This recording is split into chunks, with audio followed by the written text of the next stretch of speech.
What if every worker in India, including gig workers like Swiggy, delivery partners, Ola drivers, and even unorganized laborers, could receive pension and social security? In India, moving towards a universal social security system, the proposed EPFO 3.0 reforms could become one of the biggest labor welfare reforms in independent India. Let's understand this from the UPSC perspective. So, hello everyone and welcome to the latest update series of Mastoora IS. So, let's discuss about this topic. So, the Employees Provident Fund Organization (EPFO) is India's largest social security institution under the Ministry of Labour and Employment. Traditionally, EPFO mainly covered workers employed in the organized sector. The proposed EPFO 3.0 reforms aim to significantly expand India's social security network by bringing pension and welfare benefits to over 60 crore workers, including gig workers and those in the unorganized sector. Now, what is EPFO 3.0? So, EPFO 3.0 is the proposed next phase of reforms that seeks to transform EPFO from an organization serving organized sector employees into a universal social security platform. The objective is to ensure that workers across different sectors receive financial security during old age, disability, maternity, and other contingencies. Now, what are the major proposals here are? So, first is universal pension coverage, which include pension benefits may gradually extend beyond organized sector employees, and long-term objective is pension for every worker.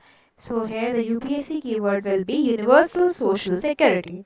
Second, social security for gig and platform workers. Workers associated with platforms such as Swiggy, Zomato, Uber, Ola, and Blinkit may receive pension, insurance, provident fund, disability benefits, and other social security schemes. This aligns with the Code on Social Security 2020, which recognizes gig and platform workers. Now, third, coverage of unorganized workers. Nearly 75% of India's workforce works in the unorganized sector.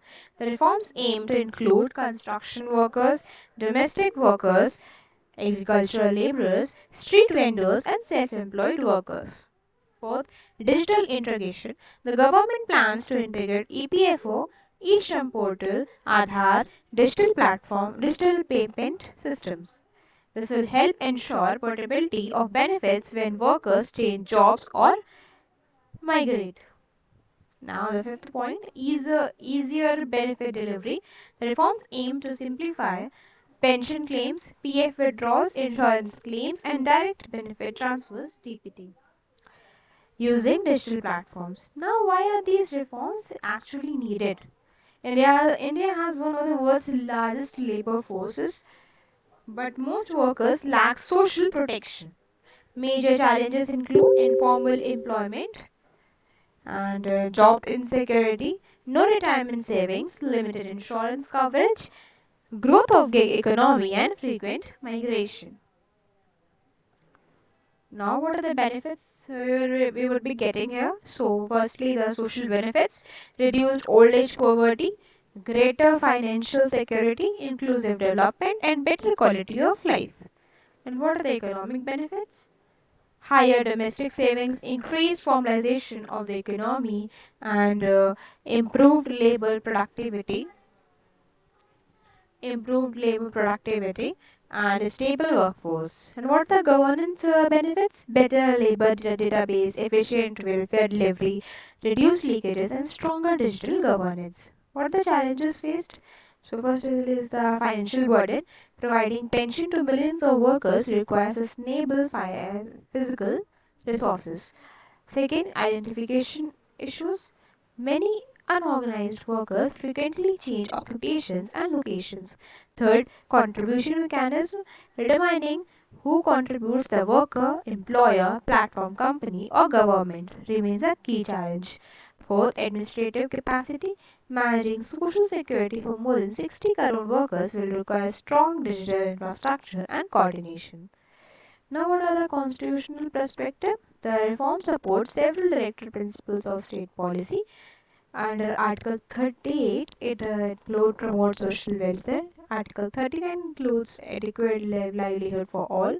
Article 41 includes public assistance in old age unemployment and disability, and Article 43 includes living wage and decent working conditions. What are the international perspective?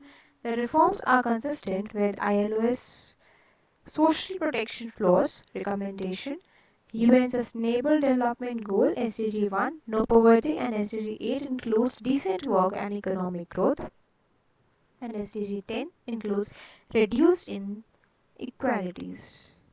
From the UPSC Mains relevance, it is related to a GS paper 2, which include welfare schemes, labor reforms, governance, and social justice.